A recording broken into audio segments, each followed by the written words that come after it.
Hello and welcome everybody. We have the global lab patch notes for February 6th, 2026.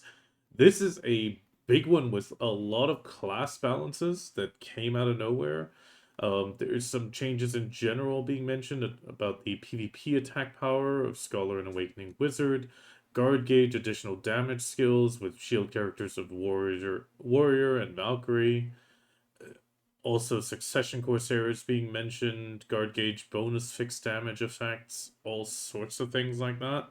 So this is going to be a big one. First off, we have on the Warrior, the all attack power increase when using skills has been changed from plus 28 to 32. Then we go to Ranger, the Protection of the Spirits. The range attack power increase effect is increased by +1 for a total of +5.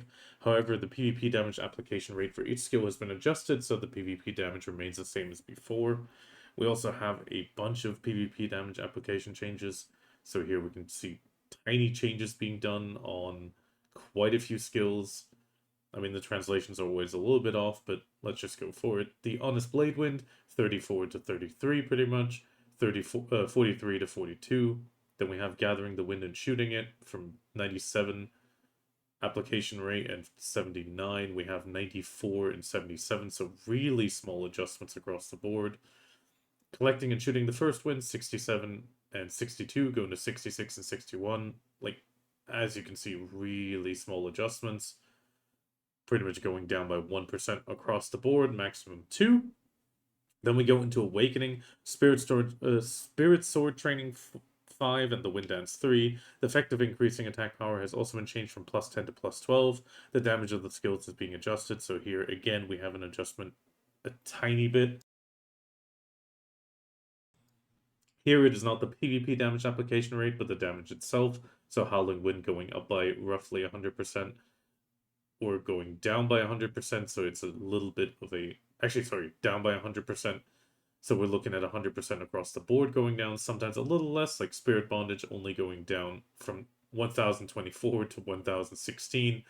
So very small adjustments on some of these numbers, nothing too crazy. I do like that it's very minimal adjustments, pretty much balancing the AP gain on the damage. Kind of weird that for Succession they're applying it on the PvP application rate, but on Awakening they're actually looking only at the hit damage. We will be going through this on the actual NAEU patch notes, where we definitely have the correct names, but overall across the board you can see it goes down by roughly 100% to match the +2 AP. In the case of Berserker, the Destroyer Frenzy, Black Spirit Destroyer Frenzy, Axe of Destruction Explosion, the effect of increasing melee attack power has been changed from +28 to 32. For him, we have no damage adjustments to match it. Then for Tamer, after successfully landing Soaring Kick and Awakening, Tamer can now stay focused on Awakening combos instead of having to switch to her low damage main weapon skills. So here we can see on the Tearing the Clouds, when the first hit is successful, the stiffness effect is changed to apply only to monsters, and a forward guard effect has been added. On the Sky Kick, mentioned above, or Soaring Kick, when using the skill in the Sky Peak state, it has been changed so that Sky Peak state is maintained afterwards. The 8-way circle attack, when using another skill and linking into the... I'm not even going to try that. The skill has been changed to activate quickly, and then on the 4 Divine Dances, the Blue Dragon, Moonlight, the effect of increasing magic attack power when using a skill has also been changed from +22 to +28. Then we go into Valkyrie. Valkyrie is being updated to better distinguish between the Succession and Awakening. Succession will focus on supporting allies and absorbing enemy damage, while Awakening will take on a bruiser role, enduring attacks while dealing strong damage with her Lancia. So on main weapon and Succession, we have Breath of the Elion. The following skill effect has been changed to apply even in the inherited state. So before change, when used in Lancia state, increase movement speed and critical hit chance by 20% for yourself and nearby allies for 30 seconds. When used in Lancia, apply super armor effect to self and surrounding allies for 3 seconds. After the change, when using a skill movement speed, critical hit chance increased by 20 for yourself and nearby allies for 30 seconds. And when using a skill, apply the super armor effect on yourself and surrounding allies. So before it needed to be in the Lancia, now it's also in Succession. When using a skill in primary weapon mode, the effect color has been changed to appear more natural, and the speed of the finishing move when using a skill in primary weapon has been changed to be more natural as well. In the defensive posture, the effective skill has been changed. So it used to be when maintaining defense, all damage is reduced by 20 for 20 seconds. Same thing for Lancia. Now it will be 30 for 20 seconds in both main weapon and Lancia as well. Then we have the Legend Jin Heavenly Echoes. As the value of the damage reduction increase effects of defensive stance skills is increased, the damage plus 30 damage reduction effect that applies to yourself for 60 seconds has been removed. An effect has been added that grants immunity to defense reduction effects for 20 seconds, however, and the effects are not applied during cooldown. The effects of increasing all hit points for yourself and allies for 60 seconds has been changed from plus 20 to plus 40. And then on, again, Heavenly Sound, all hit increase effects for 60 seconds have been changed to apply only to yourself. Wizard and Witch. On the common increased magic power, the effect of increasing magic attack power has been changed from plus 20 to 24. Then we have some damage and PvP application rates being adjusted. So this is the final level of skill. The skill of the previous levels have also been adjusted to the same rate. Very small adjustments again. Magic Arrow going from 1,540 to pretty much 1,520. Second hit damage from 1,800 to 1,770. So very small adjustments, with PvP damage reduction rates also being very, very small. Blizzard Territory also in that range. Blizzard Storm, Ground Response Flow, also small adjustments. So everything around the 100% going down, with PvP damage application rates going up a tiny bit, less than 1% usually, mostly in the decimals. I'm not seeing any skill really pop out in the numbers that is a massive change.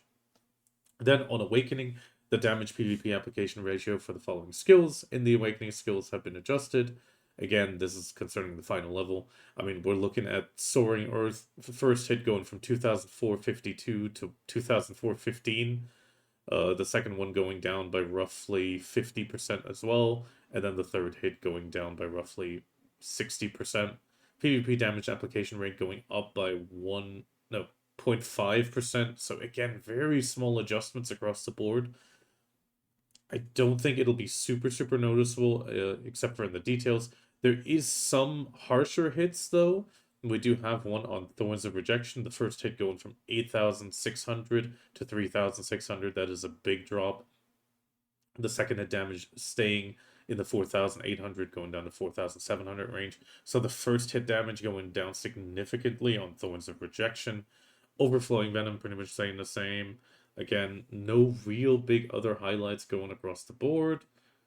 Looking through this, pretty much 100% down on most of them, or less than 100, usually in the 40 to 100 range.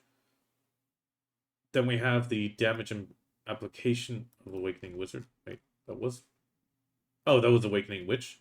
And then on Wizard, we're continuing through. Lava Zone, again, small adjustments across the board. Nothing too crazy. Let's see if there's any big highlights. Actually, looking through this, no big drops, like on Witch. Black Spirit Water Curtain Burst still at that 18,420 with 18,800.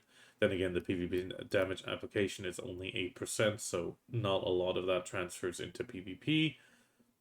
So no massive changes. It will apply a little bit more, but I think that's just balancing the damaging. Oh, actually, there's a slight damage increase on the second attack and the first one.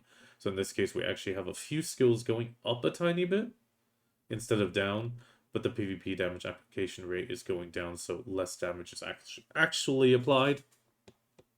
Going into Striker, we have Red Fang, Knee Hammer, and the Potential Unleashed going from plus 28 to plus 32 AP, so again, more AP.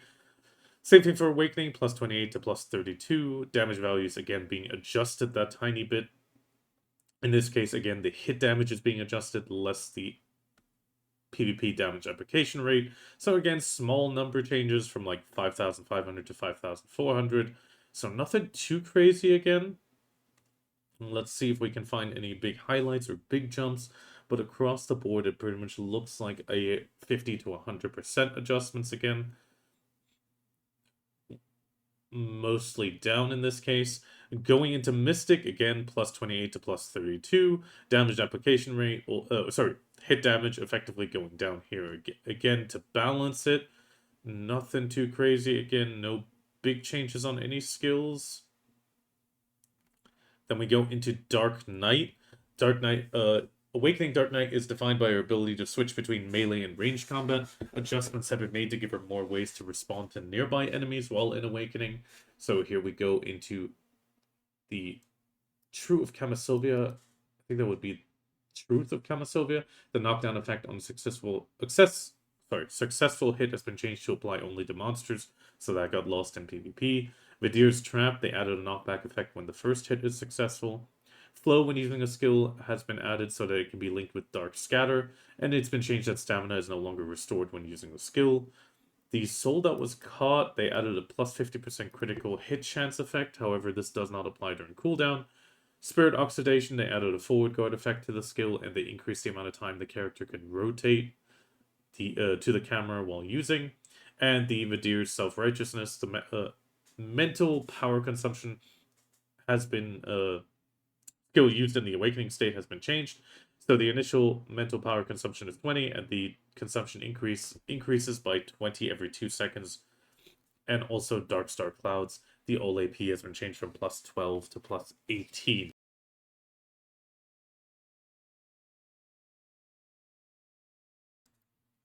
On Lahn, the Blooming Fragrance, the +1 effects have been changed to +2. So overall, again, some slight increase there. On Shai did not have any skills that triggered a down attack effect. Since down attack is now required in high-end monster zones such as Star's End and during Olvia Academy combat course, some of her skills have been updated to include down attack effect, improving her effectiveness. I'm not sure if this will be enough, but Quick 2 and Quick 3 now has a down attack, and also Everyone Get Out of the Way. The effect of using skills by consuming 3 Florin Leaves has been changed from plus 30 to plus 32 AP. Guardian also getting a slight change on the Frosty Axe. So pretty much the effect changed from +2 to a +4 all attack power. Then they also removed the additional effects from the guard gauge, so the additional damage effect from guard gauge has been removed from all character skills. Accordingly, the following separate adjustments were made to the, I think that's supposed to be the Awakening Corsair. So here we have Corsair Succession, Rippling Wave, the activation speed has been increased. On the Surfing, the defense judgment of the skill has been changed from Super Armor while using the skill to Invincibility to Super Armor while using. This change also applies to the Surfing technique used while awakened. On the Temptation of the Sea, the behavior has been changed so that the attack is triggered quickly even when used in place.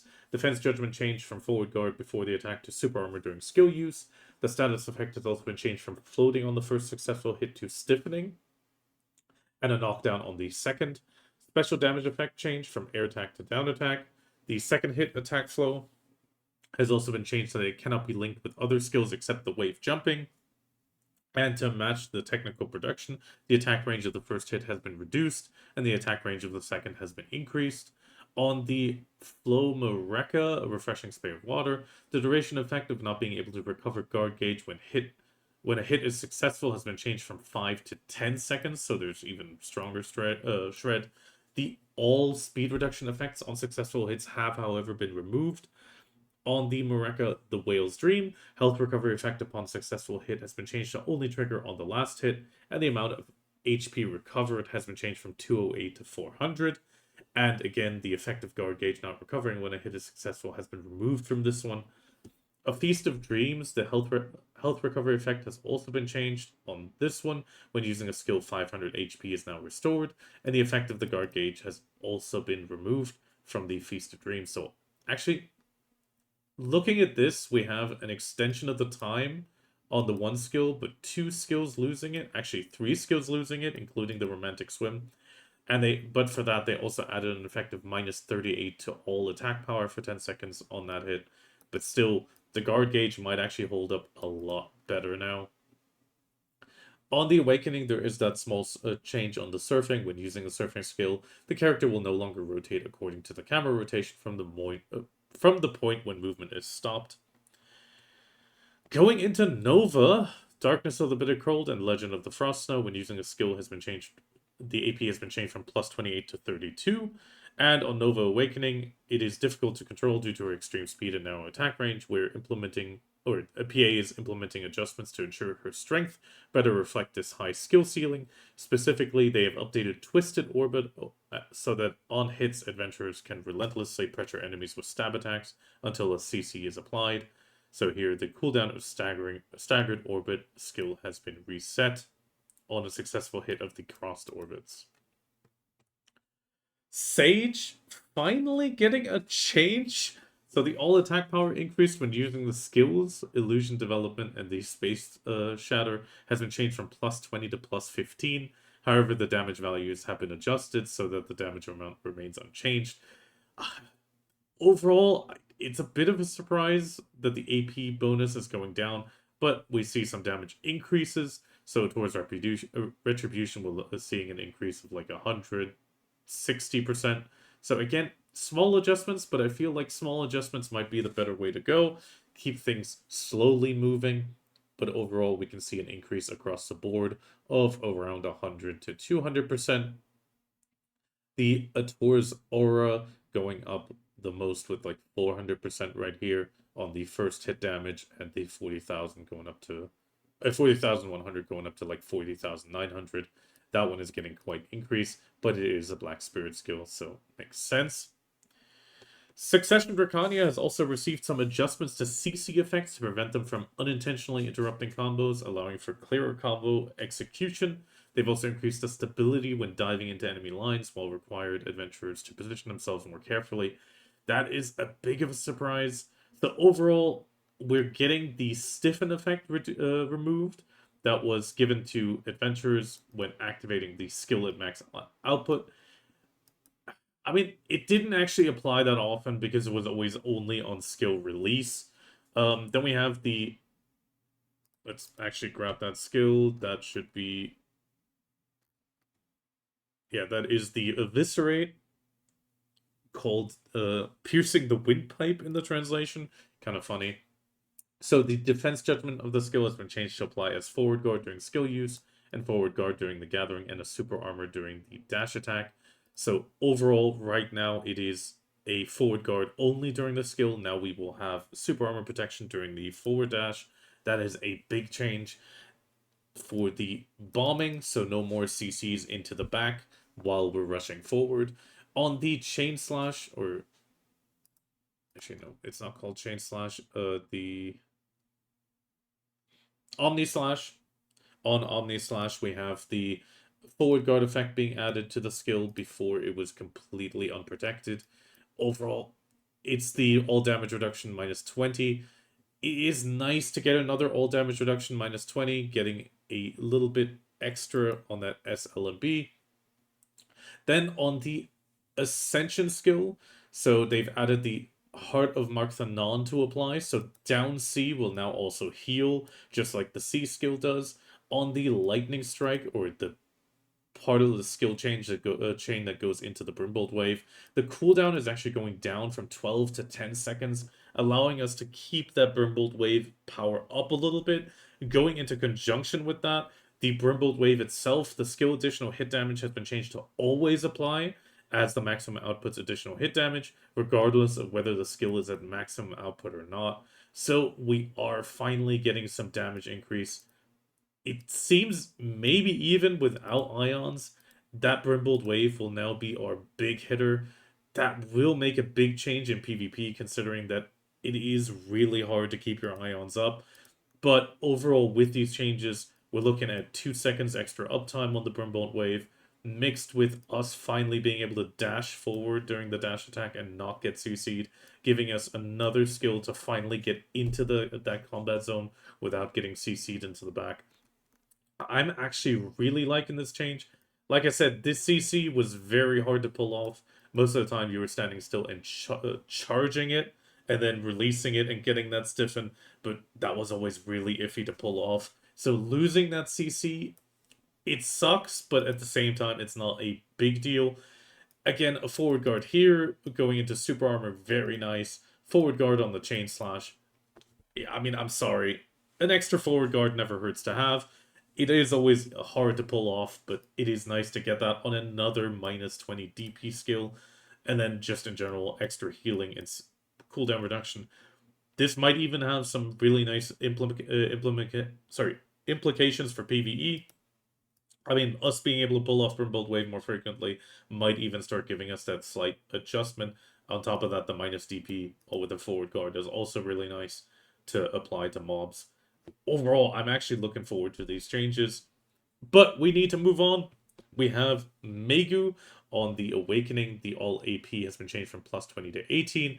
Again, tiny adjustments being made to balance this decrease in damage. So overall, we can see slight damage increases across the board. PvP application will remain the same, so it is an overall damage buff. Not seeing anything that really pops out in massive numbers, so it does seem to be that slight adjustment. Going to Dosa, 5 elements. The plus 20 has been changed to plus 22. Again, same adjustments being done. In this case, downwards again. Most of the skills are going down by a tiny amount, less than 100%. Sometimes up to 100. But again, no skill that really pops out a lot, except for maybe the Black Spirit Fire Ascension, going from 11.6 to 11.5. But that's about it. Moving on into Scholar, her mass and acceleration is going from plus 20 to plus 15 attack power increase. Again, we're having an increase due to this drop on all of her skills with some PvP damage application changes. So overall damage going up, but the actual application amount going down. Overall damage is supposed to be pretty much the same as it is now. Mostly going to affect PvE. Again, no real big highlights across all the skills. Most of the percentages sticking in that 100 to 200 range. So overall, no big drops or gains. Except for maybe here, again, a Black Spirit skill going from 17.2 to 17.6. But, I mean, that is, considering a Black Spirit skill, not that much.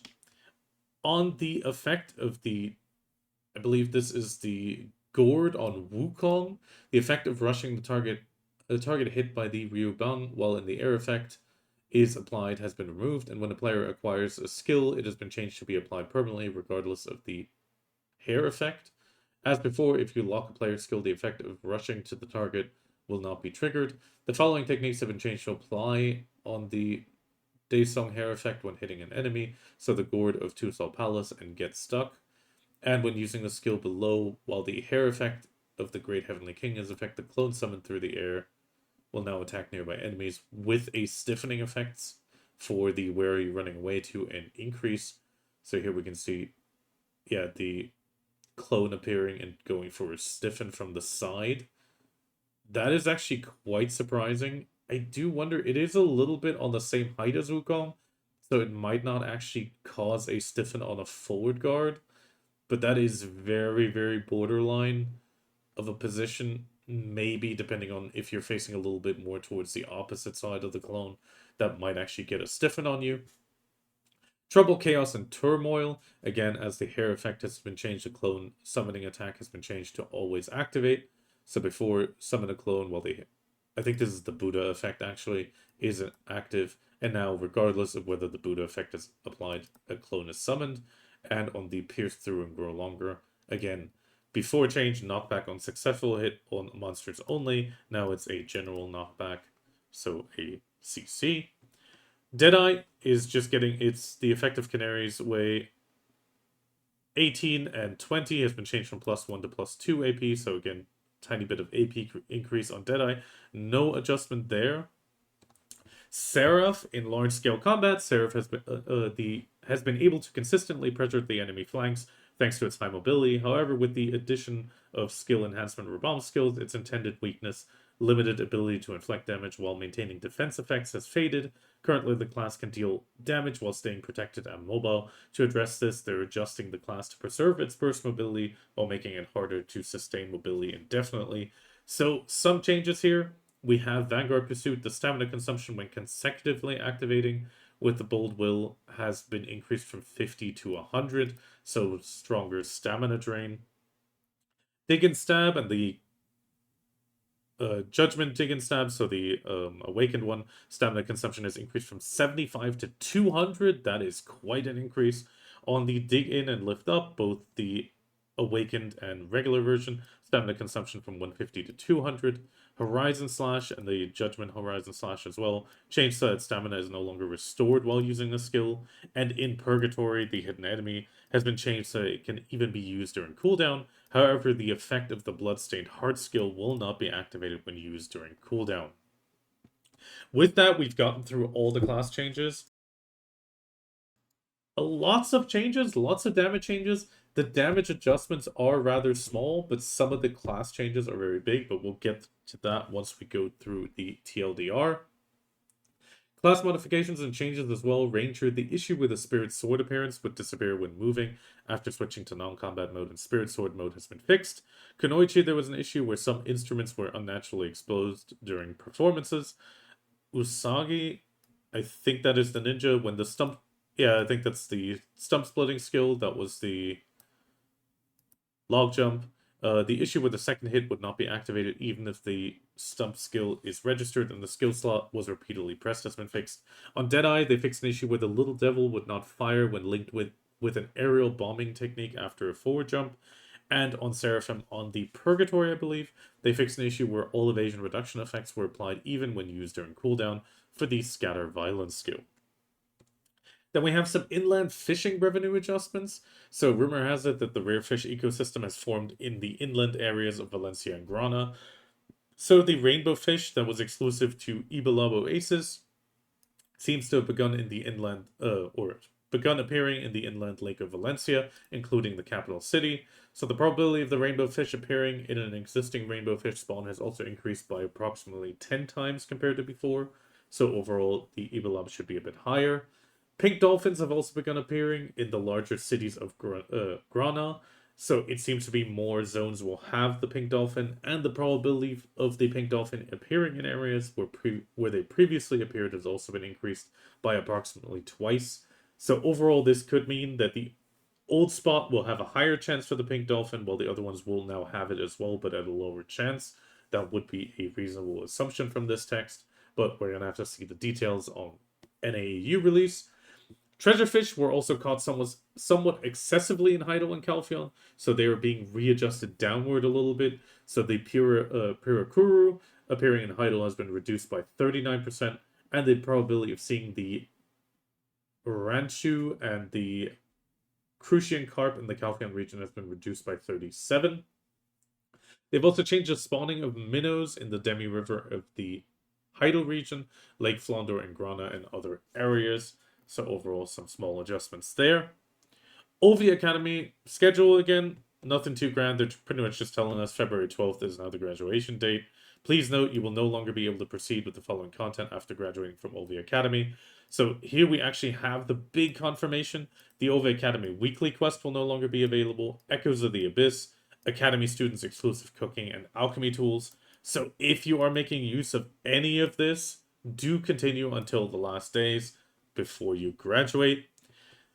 There is also another notice for the planned deletion of the Brilliant Medal of Honor, so the old Medals of Honor will be deleted, and you will get some 300 seals of rewards. Life tonic items will be deleted, and silver will be paid in proportion to the number of items deleted. So one life tonic will be 9 million silver. If you have the Honorable Courage Perfume, Deep Sea, Calc, etc., each item will be changed to its original state before being processed into a life tonic. And 9 million silver will be paid for each of those items, and the life tonic has been removed from the list of items that can be exchanged as well. Also, the second big thing, this is a really big highlight, improvements have been made to allow the items below to be sold in the shop. This includes the Distorted Primordial Fragment and the Silent Primordial Fragment and the Full Crystal. So, if you've been sitting on some distorted primordial crystals because nobody needs them or nobody wants them, you will be able to NPC sell them. The distorted primordial fragment being at 50 million and the full stone at 2.5 bill. This is quite a drop down, but obviously it's better than having them sit around and not be sellable. Silent primordial fragments will be at 65 million silver with 3.25 bill on the full stone. That is quite a drop of value compared to the actual sell value of around 6 bill or 7 bill. But overall, still really good to be able to get rid of them once the market is saturated. Improvements have also been made, so the Ancient Anvil will not reset in cases where reinforcement is successful with 100% probability. So pretty much if you use the Darkstar Blackstone when using a Tet Blackstar or a tap, it will no longer reset your Agris Essence. They have been manually resetting this with every maintenance right now. Another big change, the Orbita buff is being adjusted. So before it was crit damage and attack speed plus 5% each, and a minus 30% DP, or damage reduction. Now we're just getting that crit hit damage and attack speed. This might make Orbita finally that little bit less deadly. Improvements have also been made to allow you to more quickly deal with the condensed purification aura that appears at Nympha Mare, and in the Sephiroth hunting grounds, the Lava Zone hatchery has been changed to emit a strong eruption of remaining energy and no longer hit adventurers when hitting monsters. So that is, I think, that little stutter that you get between each blast. Quests and knowledge. Olvia Academy is being made even lazier, sadly, but overall it is a little bit understandable. So here we can see some difficulty of Olvia Academy being adjusted. The target kill count for the hunting in Camisylvia has also been changed, so some dialogue has been changed when accepting the quest. So here we can see the Sweep the Pirates being changed from 2,000, 1,000 to 1,500. Same thing for the Eradicating the Pirates weekly 2 and 3, 1,500 and 2,000 going to 1,000 and 1,500. Hunting in Camisylvia, the Farinas and Farrakis have been changed from 10 to 5. Proof of Crimson Leaves, or the Blush Leaves, going from 1,000 to 500. The Fairy's Breath going from 50 down to 40. And finally, the 100 Seafood Cron Meals being pushed down to 90. To be honest, it wasn't that bad, but hey, if they feel they need to lower it, it's fine. Also, the condition that prevented you from accepting the timber needed by Vigilante's quest when completing 2 quests below has been removed. This is the Eileen's request and a flaw only visible to me.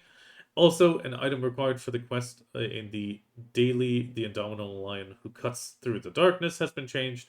So one material from among the Voltara's Passion, Narc Spirit, or the... I think that is the Okir's Reason. I think that's the Camisylvia one.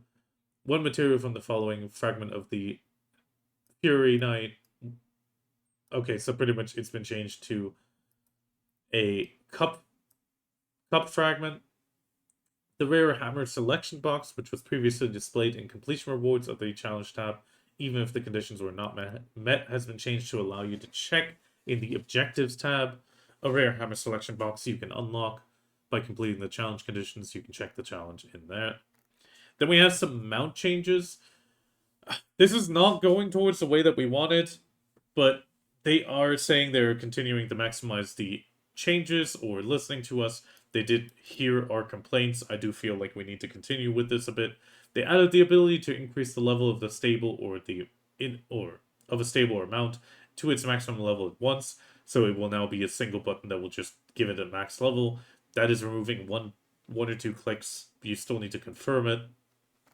But still, like, a shared pool would definitely be nicer. Then we have some UI changes. They added a help button at the party and platoon finder for the recruitment registration UI. Also, the exposure position of the wave crystals in the unified goods UI has been changed to the top.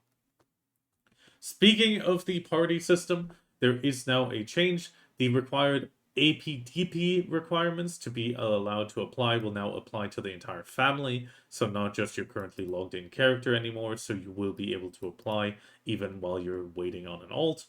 An automated feature also to continuously acquire items in the roulette style UI has been added, so there will be a third option that will just keep cycling through the roulette instead of running and needing you to spam space. They've also added the ability to automatically place items in your family and reinforcement bag. When using this feature, items in the family enhancement bag will automatically be moved if they are also in the regular bag. So it is pretty much a family inventory and enhancement inventory auto sort. With that, we're already in the fixes and changes. So on the Lahn, Dark Knight, and Nova, there was an issue with the Adana armor effect not appearing in awakened state. Wizards, they fixed an issue where the scabbard was not visible in non-combat stance when wearing the Lord Red costume. Drakania, there was an issue with the half-tied hair part, was adjusted together when adjusting the hair length for the first time. Dosa and Hashashin, there was an issue with the hair appearance when wearing the Yanara's helmet. Again on Dosa's, a problem with the BD9 gloves and the Changyang armor.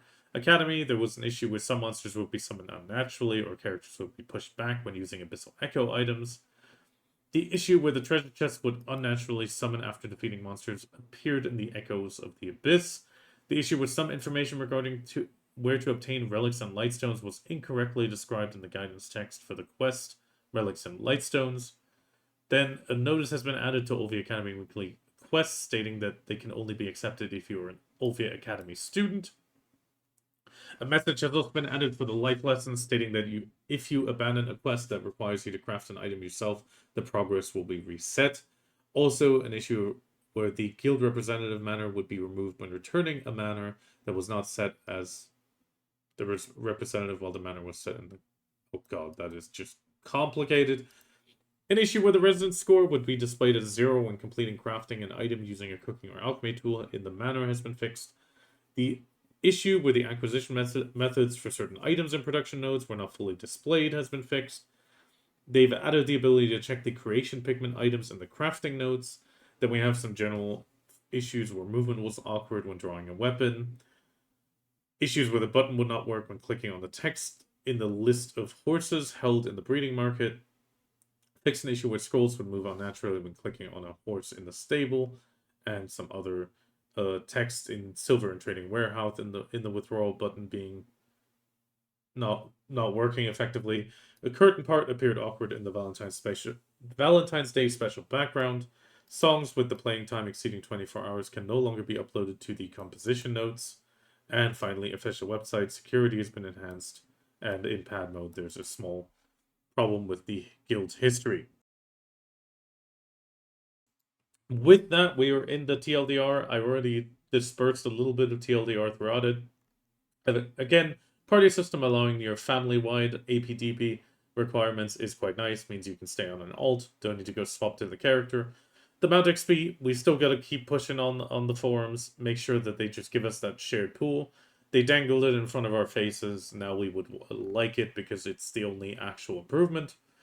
The quests going down in amounts, okay, fine. I don't see the big reason, but hey. Orbita might actually become more fun with this change, at least for the people going there. Could definitely be a nice option. Olvia Academy graduation, now that we finally know everything will be unavailable, I will definitely be pushing my graduation back as far as possible. Inland fishing adjustments, always great, can't really complain. And going into all these class changes, some of them seem quite significant, especially Wukong.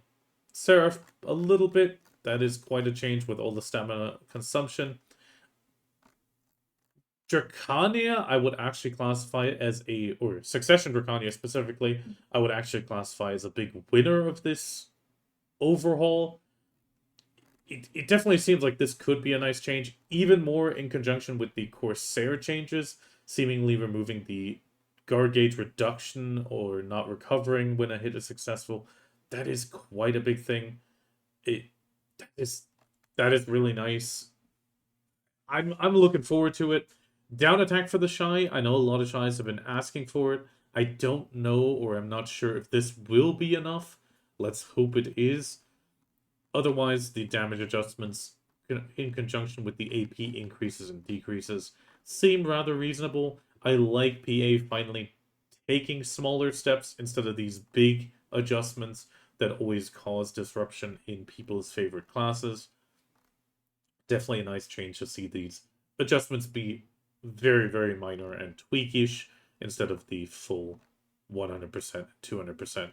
By the way, if you can, in the comments, do you know where this patch note picture was taken? If you can, just give it a comment in the bottom. I know this is the first time I'm doing it, but I recognize it and I absolutely love this place, and I wonder if you know about it too. Otherwise, I wish you the best of luck in BDO and with all your taps and gains, and I will hopefully see you around when this hits live servers.